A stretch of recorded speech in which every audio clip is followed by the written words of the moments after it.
Boa tarde, meus sintáticos, beleza, galera? Então, agora sim eu vou colocar aqui a correção dos exercícios sobre sujeito e predicado. E a primeira coisa que vocês vão fazer é pausar esse vídeo e ir buscar o caderno para ver o que vocês erraram lá. Beleza? Vai lá, pausa. Pausa. Pausa logo, tô esperando você pausar, rapaz, tá querendo me enganar? Aí. Beleza. Então vamos lá. Então os exercícios sobre sujeito e predicado, lembram lá, estão com o caderninho aberto bonitinho agora aí, né? É muito importante a gente aprender esse primeiro passo aqui, por isso eu vou explicar bem detalhadamente, vocês corrigem aí o que vocês erraram, tá? E daí se fica dúvida, não entender alguma coisa, vocês me mandam um comentário perguntando. Então é o seguinte, o exercício pedia para quê? Pedia para a gente sublinhar o sujeito e circular o predicado, né? Então vamos ver lá. Então ó, a primeira frase era: as pinceladas eram vigorosas e fortes. Era baseado naquele texto lá da Paz lá, né? Sujeito, tenho que sublinhar o sujeito. Cadê o sujeito? Como que eu faço para achar o sujeito? Lembrem sempre disso, do passo a passo. Primeiro, para achar o sujeito, eu vou achar, porque o sujeito é o termo com o qual o verbo concorda. O verbo é fácil de achar, se a gente entende o que é um verbo. Então, antes de achar o sujeito, a gente acha o verbo. O verbo aqui é eram. Beleza? Aí o segundo passo é perguntar, lembra? Perguntar quem pro verbo. Quem é que era alguma coisa aqui nessa frase? As pinceladas eram vigorosas e fortes. Quem é que eram alguma coisa? As pinceladas. As pinceladas que eram algo, né? Então o sujeito dessa frase é as pinceladas, certo? Se o sujeito é as pinceladas, o predicado é o que eu falar sobre o sujeito, lembram? É o que sobra, na verdade, né? Mas então o sujeito é as pinceladas. O que tem as pinceladas aqui? O que eu vou falar delas? Que elas eram vigorosas e fortes. Este é o predicado. Beleza? Acha o verbo, pergunta quem para o verbo, a resposta é o sujeito. O que sobrar é o predicado. O que os alunos erraram mais foi que eles marcaram apenas a palavra principal do sujeito, que a gente chama de núcleo do sujeito. Marcaram apenas a palavra pinceladas, por exemplo, como sendo sujeito, e o as ficou de fora. Não. O as ele acompanha essa palavra aqui, beleza? As duas estão juntinhas no esquema. Quem é que eram? Pinceladas? Não, as pinceladas é que eram alguma coisa. O próximo era: a primeira pintura representava um lago muito tranquilo. Quero achar o sujeito. Então, acho o verbo. O verbo aqui é representava. Aí eu faço o quê? Quem? Quem é que representava alguma coisa aí? Quem é que representava? A primeira pintura é que representava, certo? Então o sujeito é a primeira pintura. Mesma coisa, alguns alunos marcaram, por exemplo, só pintura. Pintura é o núcleo do sujeito, mas ele não é a única palavra do sujeito. Essas três palavras aqui estão juntas, elas são uma coisa só, a primeira pintura. Se o sujeito é a primeira pintura, o que tem ela? O que eu vou falar sobre esse sujeito? Que ela, o que? Representava um lago muito tranquilo, predicado. Tudo que sobra depois que eu acho o sujeito. Moleza? Então tá. A terceira era: o monarca olhou atentamente cada uma das obras. Quero achar o sujeito. Então primeiro eu acho... É chato, né? É chato ficar repetindo 1000 vezes a mesma coisa, eu sei. Mas acreditem, depois de repetir 2.574 vezes, vai ter aluno que não vai fazer o negócio. Então eu vou ser chato, sim senhores. Quero achar o sujeito. Então primeiro eu acho o quê?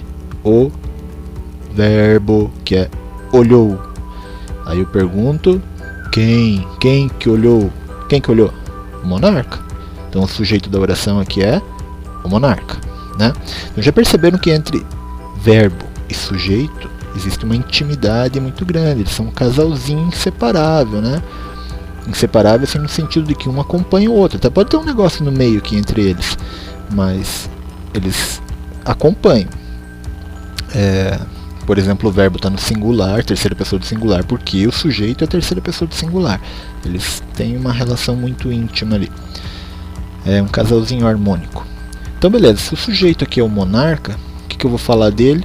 Predicado é o que eu falar do sujeito. O que tem o monarca? Monarca olhou atentamente cada uma das obras. Este é o predicado. Predicado, não é prejudicado. Teve gente lá no exercício escrevendo prejudicado. Tá doido, cara. Aí aqui. Descia pela montanha uma cachoeira agitada. Ó, essa é a primeira frase que, se você quiser pular a etapa, quiser dar uma de malandrinho e já ir direto achar o sujeito, pode ser que você erre, tá? Mas a gente não vai fazer isso. A gente vai fazer o passo a passo. Quero achar o sujeito aqui. Primeira coisa, eu acho o verbo. Descia. Ação de descer aqui, né? Aí eu vou perguntar quem? Quem é que descia? Tá vendo? Daí já não tem dúvida, né? Quem é que descia? Quem é que descia por algum lugar lá? Era uma cachoeira agitada que descia. Era uma cachoeira agitada descia pela montanha. Sujeito então é uma cachoeira agitada. O que tem essa cachoeira agitada aí? O que eu vou falar dela? Que será o meu predicado? Eu vou falar que esta cachoeira agitada descia pela montanha. Este é o predicado. Mole. Aí aqui, ó, essa já é bem mais complicadinha, né? É outra que quer dar uma despertinho. Um abraço para você. Vamos fazer o passo a passo. No meio da turbulência da água, o pássaro estava sentado. Ih, cadê o verbo aí? Primeira coisa, tem que achar o verbo. Estava. Na verdade, a gente tem uma locução verbal aqui no estava sentado, né? Mas beleza, estava. Ou estava sentado. Quem é que estava alguma coisa? Ou quem é que estava sentado? Como não sabe? Ah, bom. Isso aí. O pássaro. Beleza. Então, quem estava sentado? O pássaro. Então, o sujeito aqui nessa oração toda é o pássaro. Ih, cara, olha que estranho que vai ficar esse negócio agora. O que tem o pássaro? Ele estava sentado, né? Mas só isso? Não. Ele estava sentado no meio da turbulência da água. Tudo isso eu estou falando sobre o pássaro. Então, eu vou ter predicado antes e depois do sujeito. O sujeito ficou no meio aqui, ó. Essa frase ficou estranha. Bastante gente errou porque achou... Até dá para entender, né? Como assim tem um predicado? Tem dois predicados? Não, não é que tem dois predicados. É um predicado só. Só que ele ficou cortado no meio. O sujeito entrou no meio dele. Beleza? Mas é um predicado só. Porque só tem essa locução verbal do estava sentado aqui. Certo? Então o sujeito é o pássaro e o predicado é: no meio da turbulência da água estava sentado. Quem? O pássaro. Beleza. Aqui a gente tem mais uma que também não é fácil. No lago se refletiam as árvores, as montanhas e as nuvens do céu. Sem pular etapas, eu vou fazer o que o mago do saber ficou me enchendo as paciências para eu fazer, que eu não aguento mais ouvir ele falar isso. Eu vou achar o verbo. Então o verbo aqui é refletiam. Se quiser, você pode até falar se refletiam para ficar mais fácil, tá? Quem é que refletiam ou quem é que se refletiam aqui? Quem é que se refletiam? O lago se refletiam? Não, o lago seria o lago se refletia. Então o verbo não está concordando com o no lago. As árvores, as montanhas e as nuvens do céu se refletiam? Né?